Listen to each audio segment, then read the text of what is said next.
UNPSC Explorer 12 Log 10-6 Distortion Anomaly. Distortion anomalies appear to produce an area of mirage-like spatial distortion between 7 to 9 meters in diameter and are mostly semi-transparent with sharp angular faces. When coming into contact with a distortion anomaly, they cause a chaotic shift in carbon bonds. Basically, your body is reconfigured at the molecular level and falls apart if you stay in too long. In the early days, before the change figured out what distortions were, there was a rash of deaths in them. Horrible deaths. I lucked out and never walked into one myself, but I've seen others do just that. Paralyzed with fear and pain, not knowing what was happening to them, and so not knowing well enough just to get out. They would stand there as they were disassembled. It's an ugly death. If you happen to walk into one, do not let fear paralyze you. Get out as soon as you can, and you should go relatively unscathed.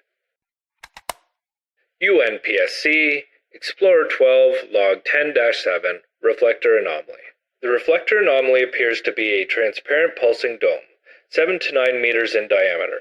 This dangerous anomaly projects any non-organic object back the way it came with supersonic speed while also heating it by several hundred degrees. If you walk into a reflector, it will throw you back several meters and emit a sound. Reflectors aren't that bad as far as anomalies go. They give you fair warning before actually doing damage. All you have to do is step aside.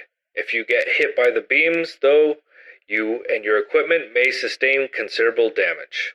I recommend proceeding with extreme caution near this anomaly, as it has taken the lives of several UNPSC researchers who have tried to analyze it. UNPSC Explorer 12 Log 10-9 Web Anomaly. Webs are long dark strands of material that are most commonly found in forests, but have been documented attached to other vertical structures. They are totally silent and completely deadly, making webs a particular threat to explorers who prefer to traverse during evenings and in low-light environments. After coming into contact with a web, you will immediately start to feel a burning pain that will not subside for some time after contact. In the early days, explorers thought that spawns were the cause of webs. I was part of the team sent out to take samples and help determine if this was the case or not. I didn't observe any spawns creating web anomalies, nor did we observe any spawns climbing or nesting near the webs. Our research team concluded that web anomalies are self-fabricating, in line with the UNPSC's theories on emergent anomalous phenomena. UNPSC Explorer 12 Log 10-10 Haze Anomaly.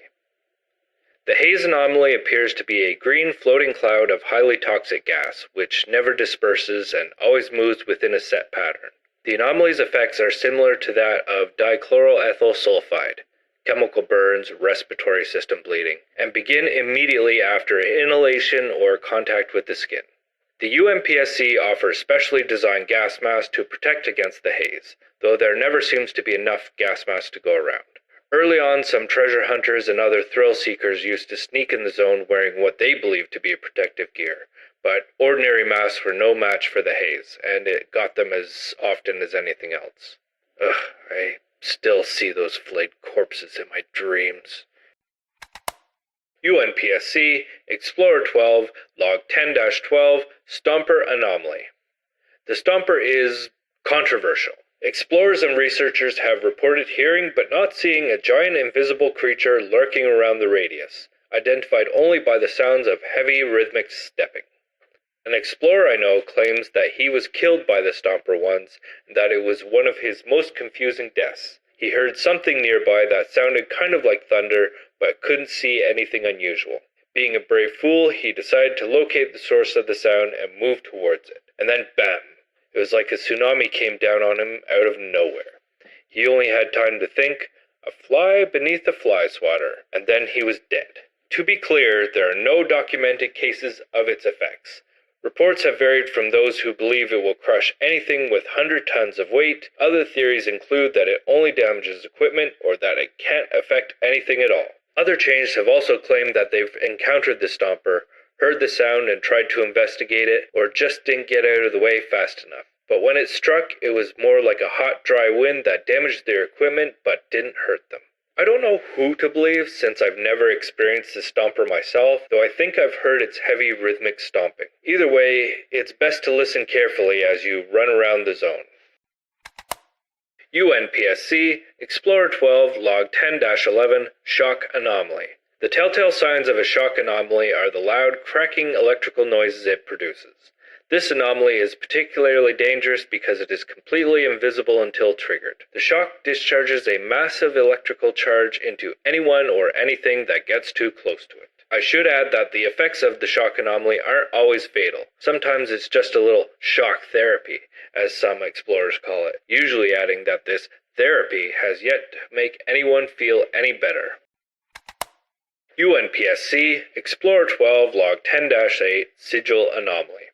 The Sigil anomaly can be spotted by its distinct large circular dark ring on the ground, denoting the anomaly field boundaries. The sigil is essentially a trap.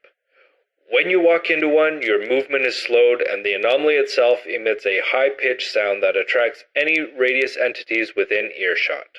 If you do cross into a sigil, get out as soon as you can. Make sure your firearm safety is disengaged and prepare for a fight. The most interesting thing about sigils is that their effects suggest that anomalies are colluding with radius species. The fact that fragments and other entities recognize the call of the sigil is one of the surest signs that there is order to the apparent chaos of the zone, and that the Pachorsk event wasn't a completely random cataclysm. A few changed have gone so far as to claim that the event was directed by a sentient being. Why a sentient being would create a place where everything is working together to kill us, and yet keep bringing us back to life, is a question that none of them can answer.